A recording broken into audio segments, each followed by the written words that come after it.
named Sister Frances Barfield. I know you had another name in this religious lifetime of ours, but we'll get to that soon. How long have you been a resident here at the Dominican Life Center? I've been here about 4 years, as closely as I can remember. Well, even in those first few words you spoke, I can tell you're a Southerner. Oh, yes, born and raised in Pensacola, Florida, and almost all of my teaching years were in the South. New Orleans, South Carolina, Tallahassee, North Florida. Was your mother a Southern belle and your father a Southern gentleman?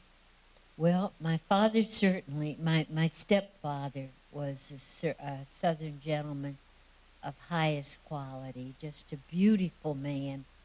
And my mom was a wild little farm girl from Texas and North Florida.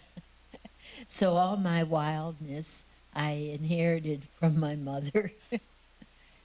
And weren't you one of two girls born to your mother before she remarried? Yes, I was. Tell me about your sister. Well, my sister Therese was a beautiful, stately woman and very, very intelligent, did well in college and in business.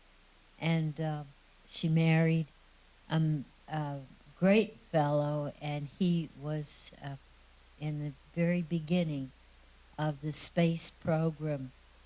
And he is the man, my brother-in-law, who found the piece of land which reaches out into the Atlantic Ocean. And subsequently, on his recommendation, and after showing a committee of scientists, it became Cape Canaveral, and it has proven to be an ideal site for America's space program. And today it's called? Cape Canaveral. And Cape Kennedy? Or Cape Kennedy, right. Okay. Canaveral was its original Florida name. So. Did you gain any more brothers and sisters when your mother remarried? Yes, 5 more. So I have 3 brothers and 2 sisters. And my oldest sister is deceased, God rest her. And she was mother of 3 boys who subsequently also entered the space program. And all 3 are still working as nuclear researchers and builders. So it's very much a part of their culture. Who was the woman in our congregation when you first went out on mission that mentored you or inspired you? Oh, it has to be Mother Gerald Berry. My 8th grade teacher, Sister Pascal, apparently wrote Mother Gerald and said there was this kid in 8th grade that she felt, would be a good sister. And Mother Gerald said, send her right away. So a week after I graduated from 8th grade, I was on the train to Adrian, all alone. I had never been a night away from my home. And, it was from that point on, I just felt the hand of God over me. Well, were you of legal age to enter the... No, I was too young. We didn't have any program yet, for sisters who, I was 13 years old. But there was, in Mother Gerald's mind, she never let a sister escape. And they were forming, brand new, was going to be the prep school for sisters who were too young, because canon law at that time you had to be 16 to enter a religious community, and I was only 13.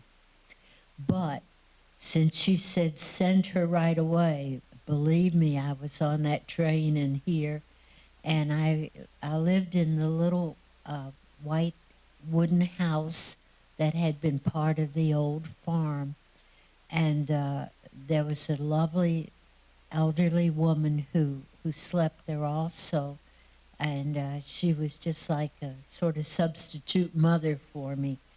And all day long they kept me busy because it was between terms, between winter and summer term, and so I didn't have regular classes yet.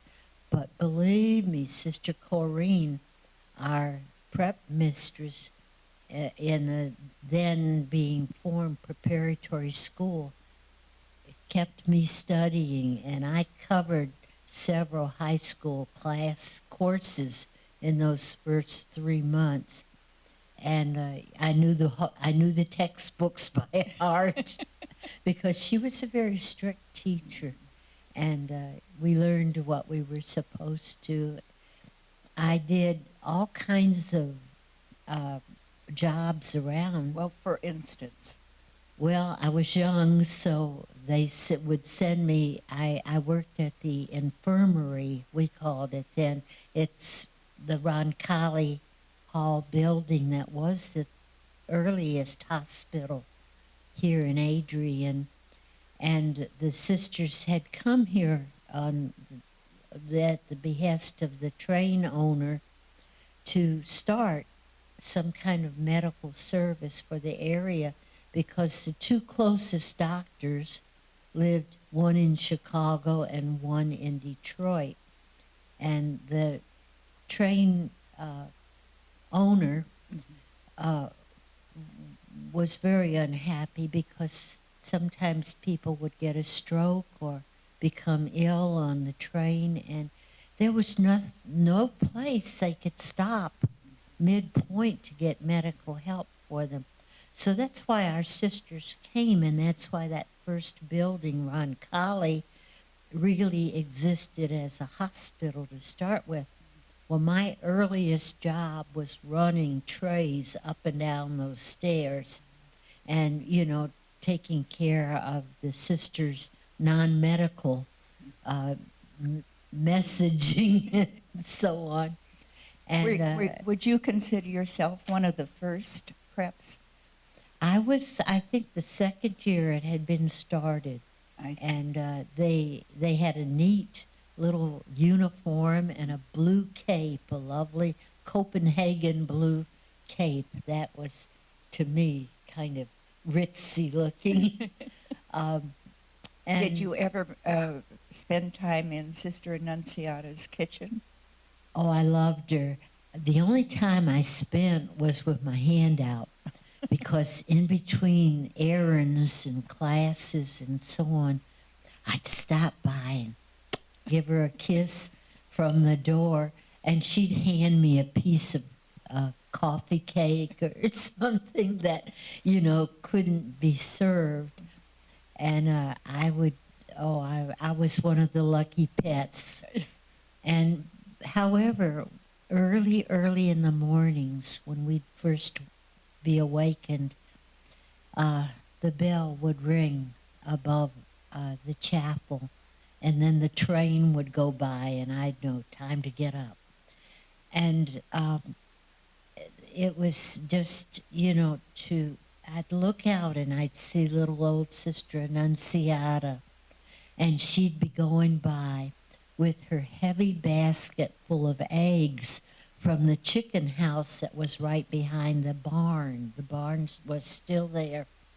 And I'd put on my jacket and run out and carry that basket for her, because she was so old and bent over, and my heart went out to her, which is probably why she always gave me the pieces of coffee cake that had dropped off the table and stuff, because it seemed like we were always hungry, too. We were young and we were active, and they kept us going. And was Sister Gregory here at the time? oh, yes, and she was a sweet, loving little, I never knew what she did, but I always knew you'd get a hug and a little smile from her. So my homesickness for my mom and dad and my 5 brothers and sisters was assuaged with the kindness and the love of the nuns, especially the old nuns. And of course, they were all 70 years older than I, it seemed. But I always favored just their goodness and their sweetness. Frances, what religious name did you ask for and live with for several years? I asked for Dad and Mom's name, David Therese. So it's kind of a mouthful, but most of the nuns just call me David.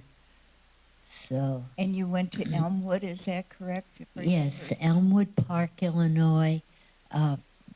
Wonderful Polish and Italian parish, and the people were devoted and kind, and many of them were newly arrived. This was not that long after Second World War ended, and they were immigrants from Italy and from Poland and from Germany. So we had those 3 nationalities very strongly, which made for a good parish, because we had all the devotions from the 3 countries. And we had a real good priest, Father MacDonald, and he listened and honored, you know, the people. Yeah. What was the custom when the students would meet you in the hallway? Oh, I love that. If you would meet students or parents or other teachers, they'd give a little from the waist bow, and they would say in their native language, whichever it was, they'd say, "Praised be Jesus Christ." And then we would answer, "Now and forever, amen." And that has stuck with me, that beautiful greeting, that I hope that, you know, when I meet someone, that they will feel coming from my heart, "Praise be Jesus Christ." Is that where you lived with Sister Liz Kreiner? Oh, yes. Listen, Sister Liz taught me how to teach. It was a large community of almost 30 sisters. Sister Aquinas was our superior, and she was a sweet, gentle, little roly-poly nun, as dear and motherly as she could be. But she had almost 30 sisters there, and there was always peace and harmony in that house. And so anyway, Elizabeth, thank you, she very soon, I mean, even before school started. Well, you were young. Oh, I sure was. I was about 17, you know, just barely under the legal age. And she supervised how I got my classroom set up and decorations. And then when the nuns found out I'm somewhat artistic, I got stuck making decorations for about 6 other classrooms. But it was great training for me. And A good mentor. Oh, you know that the kids learn too from what they see, and the spirit of the classroom, like what theme the teacher chooses and how she interweaves some funny stuff along with serious dates and titles and things. Is that where you taught eventually two of our Adrian Dominican sisters? I did not teach them. They taught me about being generous and kind. 2 of the 8th grade girls, well, here I was, you know, like barely 17, and I had enough college because the minute I hit the Adrian campus, you know, they put you to study.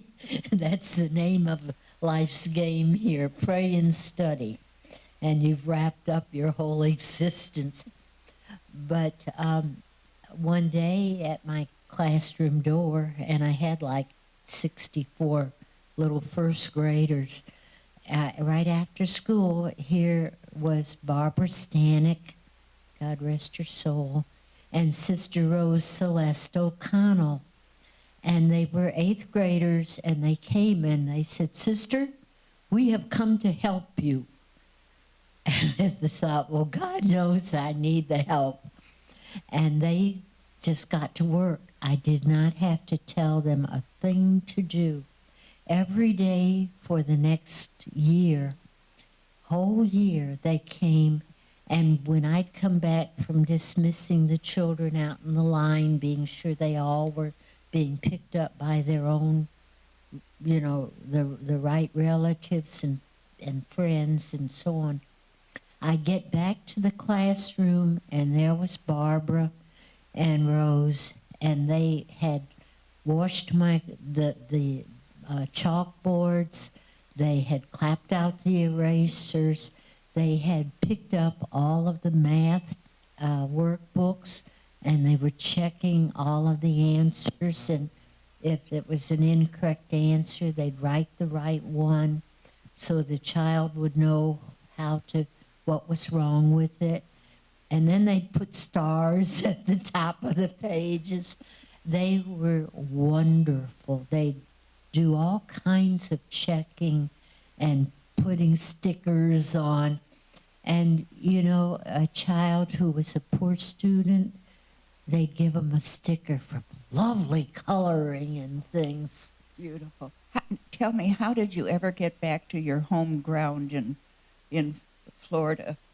Well, Mother Gerald, who beckons and sends, you know, sent me back to Florida. Well, first of all, my first years of teaching, about 7 years, were in Illinois at Elmwood Park and in Sacred Heart in Joliet.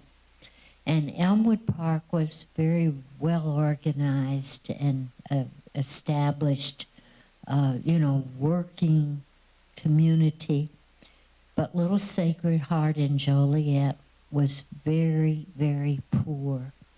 And I was blessed with good superiors. Sister Frances, not Eugene, but anyway, no, it'll come to me. I'm getting older. And then Sister Catherine William, whom you mentioned before, Yes. and she used to, at Elmwood Park, she had sat me down every Sunday after lunch, and we made our lesson plans for the week together, so that it was like having a personal expert tutor to help you with your lessons. That must have helped you when you got to Florida and started a school in a 7-Eleven. Is that correct? Right. Would you tell us about that, please? Well, when I got there, Sister Frances Elizabeth, who was very small and didn't look very formidable, but let me tell you, she was Atlas in a little, you know, pocket. Fran Elizabeth was the principal, but she had, I think, 6 lay teachers and a building under construction, you know, a school getting built. But the pastor had the whole block in Gulfport, Florida, which is a suburb of St. Petersburg. And on one corner of the block was a 7-Eleven store, and on the other was a washerette. And then all the rest was just like huge empty space. So while the real school was being built, he stripped the 7-Eleven store of all the, you know, commercial aspects and turned that into the first school. And my classroom, I had 6th and 7th graders, and that's a strange number to teach as a combination, but it was because the only space we could fit all these big old characters was in the former freezer, the big icebox room of the 7-Eleven, which ran the whole end of the building. And we had 26 desks squeezed into that one long, narrow room, and the glass cases from the freezers was still there on the left side, and of course just the brick walls on the other. And no windows. Right, no windows, just the one door to the outside and then the other little door to the inside of the building. So for a year I taught in the walk-in freezer room, and those kids were so good. They sat, we had the desk 4 in a line, the seats and the desk touching each other. And they had to shimmy out of into the center aisle. And those kids were very serious about learning, and they did well, thanks be to God, all the way through high school. Had you ever been a principal of one of the schools in Florida? I was principal, I think, of 4 or 5 schools. But in South Carolina, I was, were mainly where I was principal in Greenville and in Georgetown. Where was it that you met up with the Ku Klux Klan? That was in Palatka, Florida. I was the building was just being built, and sister, the principal, was down in her office, and I was at the other end of the building, the brand new building, and walls weren't painted, furnitures weren't in the room, everything was still under construction. And I was all by myself putting up a bulletin board at the end of the long hallway. And these 5 men, I think, who were workmen, came in and they marched down to where I was. So I was literally cornered at the end of this hallway. And they said, "We want to talk with you. We hear you're going to take niggers in this school, and we don't want you to. You cannot take black children in this school." So I talked with them and I explained how I was born and raised in Pensacola, and that, I too had lived my whole life with people who did not think that we should be associating with black people. And I said, my mother very much loves all of God's children, yours, her own, and the black people's children. And you can't love the children without loving the parents, because you can get to a hard heart through a child. God's got that secret weapon, and he calls them children, I guess. But anyway, we talked for that. They told me their side of the story, and I told him mine. And at the end, I invited him to come down and sit in the teacher's faculty room, and just get the feel of the school so they'd know what the rooms were like, and that I promised that their children would not be hurt by going to school with black children, and that they'd be helped. And they never, ever gave me any trouble again. Now I'm sure that it took years, I'm certain, before everybody got to where they were comfortable accepting each other.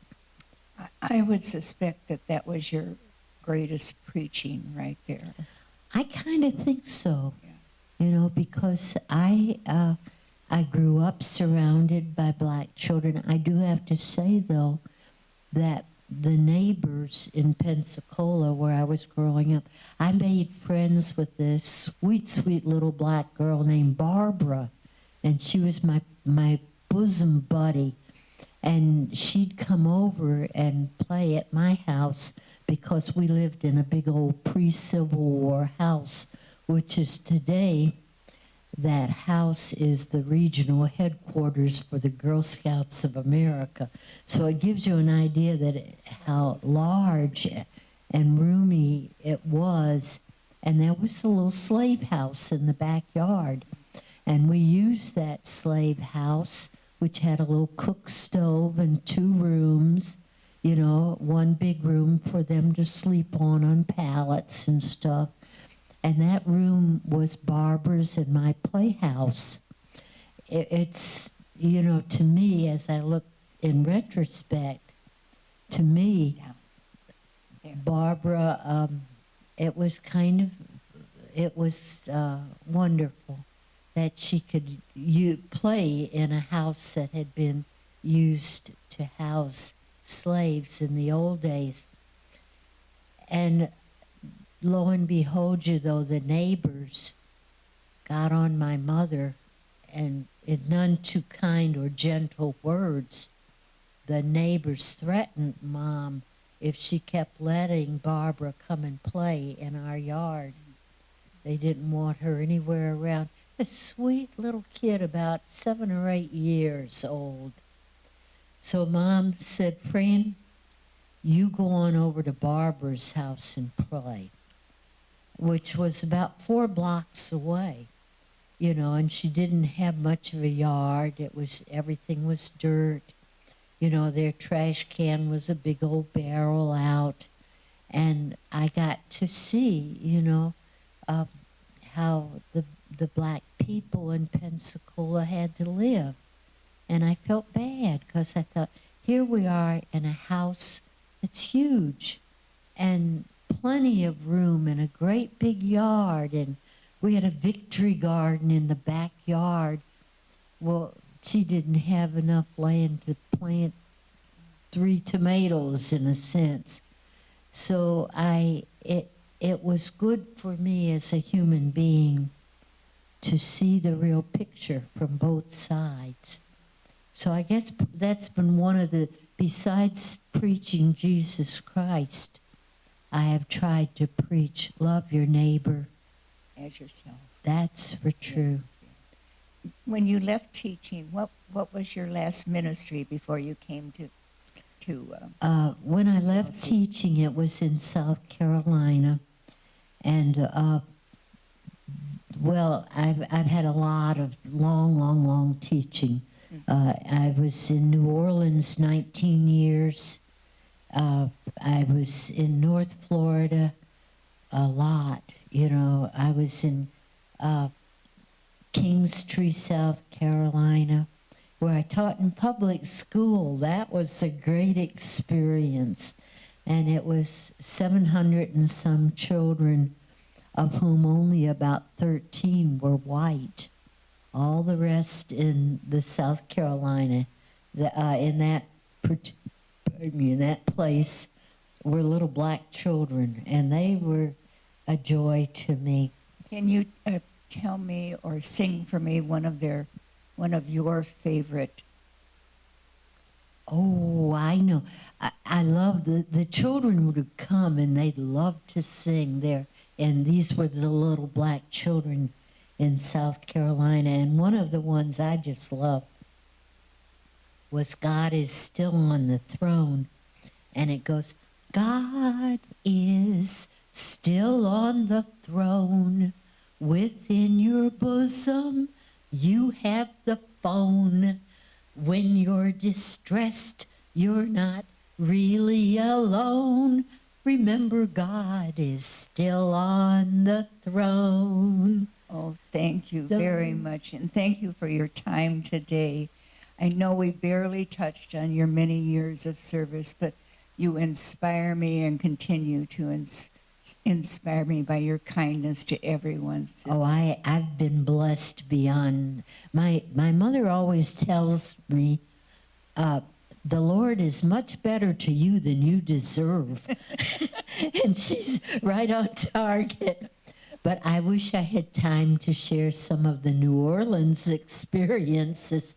I was there 19 years as director of religious ed, ultimately in 3 parishes those 19 years. And then I was elected the president of ACRE, the Association of Catholic Religious Educators, which has several hundred members in New Orleans. And we were privileged, because we had the funds and the numbers, to send, for some really great speakers. So we brought some good workshops and things to the religious ed teachers in New Orleans. And I'm particularly proud of those couple of years when I was the president of that association, because we reached hundreds and hundreds of Catholic school children through that, through ACRE, the Association of Catholic Religious Educators. So God has been good. He takes the most improbable tool and he uses it. And he's like Mother Gerald. He says, don't wait. Bring her right on. Oh, thank you.